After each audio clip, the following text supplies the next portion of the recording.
فرمایا اون بندے کو جے کو اللہ نے اسلام دا حکم دیتے حج دا حج نہیں کریں دا، پیسے دولت حج نہیں کریں دا، فرمایا اسلام کو دی کوئی لوڑ نہیں، او یہودی مرے یا عیسائی، فرمایا دفع تھی وے اسلام کو دی کوئی حاجت نہیں، حج فرض ہوئے تے نہ کرے۔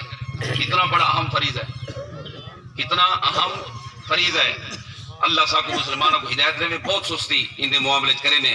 اور غور کرو، حج فرض نہیں کریں دا، نبی سے یہ گال کیتی ہے، لیکن ایک پاس اما گھر بکھی بیٹھی ہے جی، تو ساگی ہوئے پہ تھوڑی اما دی کوئی خدمت کرنے والا کوئی نہیں، ابے دی خدمت کرنے والا کوئی نہیں، اور شریعت نے حج دا فرض کتنا اہم فریضہ یہ بیان کیتے، یہ اہم ہومنا بیان کیتے، لیکن ماں باپ گھر محتاج ہیں، انہاں دی خدمت والا کوئی نہیں۔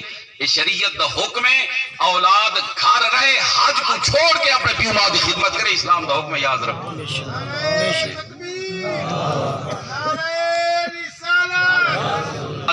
اپنے والدین نال یہ بھلائیاں یہ محبتاں انہاں واسطے یہ کرنیاں چاہیے۔